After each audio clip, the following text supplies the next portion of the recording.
Okay, this short, I hope, video just takes it a little further in trying to explain rates. Again, we're going to look at activation energy and our potential energy diagrams, and we're going to see how those can allow us to explain how catalyst works.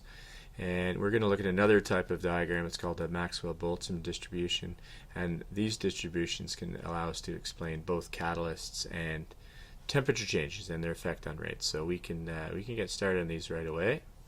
First of all, if you recall a potential energy diagram, there it is. So here we have our reactants at some energy state. We have our products at a lower energy state. So this is an exothermic reaction. And this would be our activation energy. So the energy required to raise our reactants up to some level where we can form this activated complex.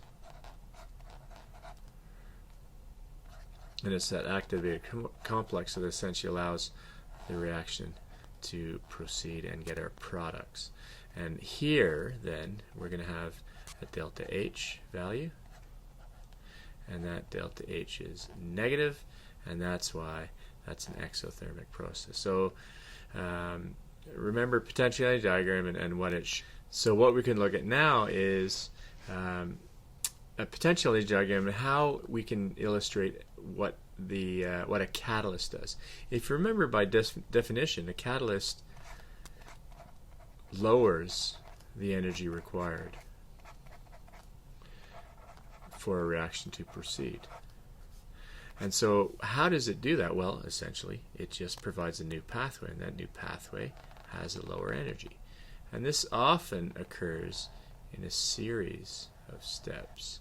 And so this would be a catalyzed pathway.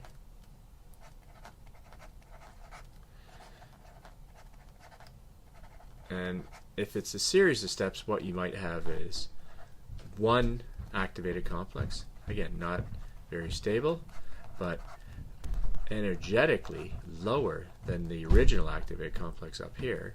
And so then that activated complex again becomes more stable, but you form another or second activated complex,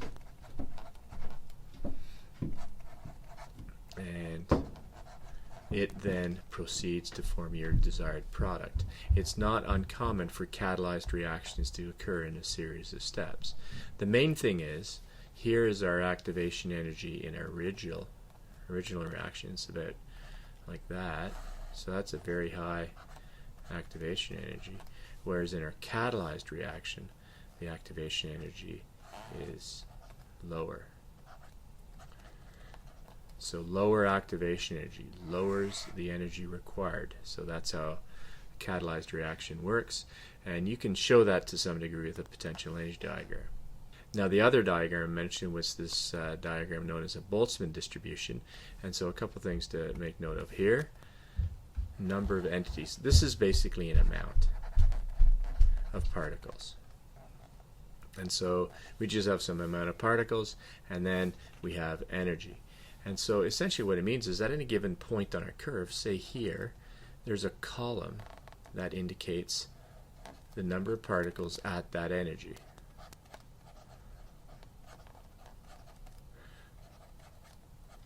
And so the distribution basically is spread out, so you have a whole bunch of different particles at a series of energies.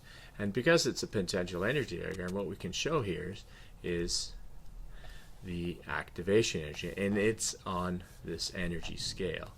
And the important thing to recognize about a Boltzmann distribution then is that what you have is a whole pile of particles, all these particles in green, that are below activation energy. And if they're below activation energy, they're not going to react.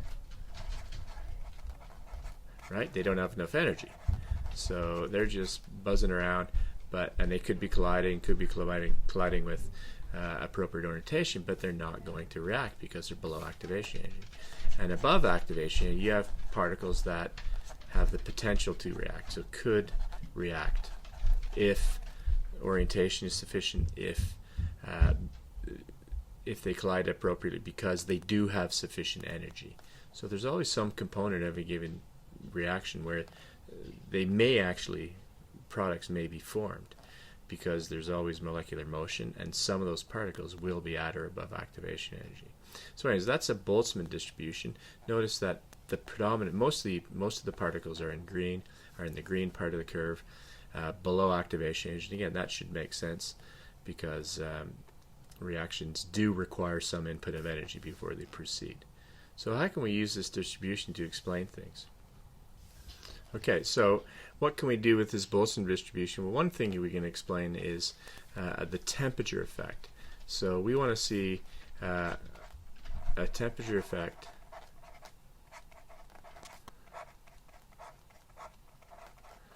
on rate. And so again, if we recall, here's all my green particles, or my green area under the curve, all these particles that are at or above activation energy. Now, if I increase temperature, what am I going to do? Well, if I increase temperature, I'm increasing the average kinetic energy of all particles. And so what's that going to do to the curve? Well, it's going to make the curve shift something like this. We're going to see potentially an increase in temperature followed by an increase in the average kinetic energy, and so we're going to shift the entire curve off to the right, and it's going to look something like this, maybe a little a little off, but it does look something like this. And don't forget, the activation energy hasn't changed. Temperature does not change activation energy. And so how have we shifted this or changed this distribution? Well, we've sort of shifted everything a bit to the right, and now we have more particles under the curve. So more particles at or above activation energy. And if we have more particles at or above activation energy, more particles are going to collide and have successful collisions because they're at a higher energy, and so the rate would increase. So it is important to realize this with this Boltzmann distribution and temperature effect.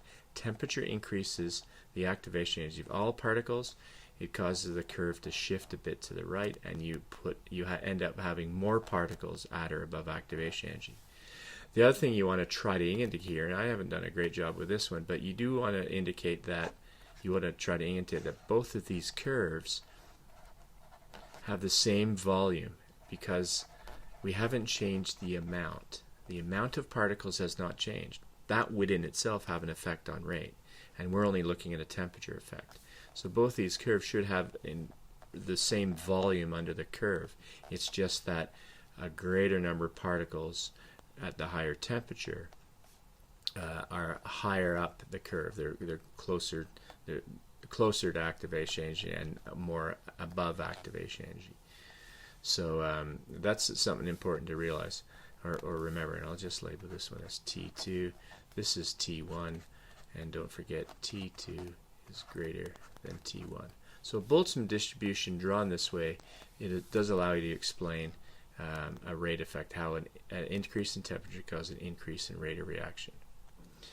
The other thing, as I mentioned, a Boltzmann distribution can do is explain the effect of a catalyst. So if you remember, again, a activation energy, certain number of particles at or above activation, it gives rise to a certain rate. Well, if we increase or add a catalyst, we can change the activation energy. Now notice the activation energy is less. That's what a catalyst does. And lo and behold, I don't shift the curve at all, but I still get more particles at or above activation energy because the catalyst lowers activation energy. So we don't shift the curve, we shift the activation energy. And that's activation energy to EA2 with the catalyst. So once again, more particles at or above activation energy, more particles under the curve there, more particles involved in successful collisions, the rate of reaction will increase. So potential energy diagrams and Boltzmann distributions, you can use both of these schematic diagrams to explain and discuss temperature effects on rate and catalyst effects on rate. And that concludes this video.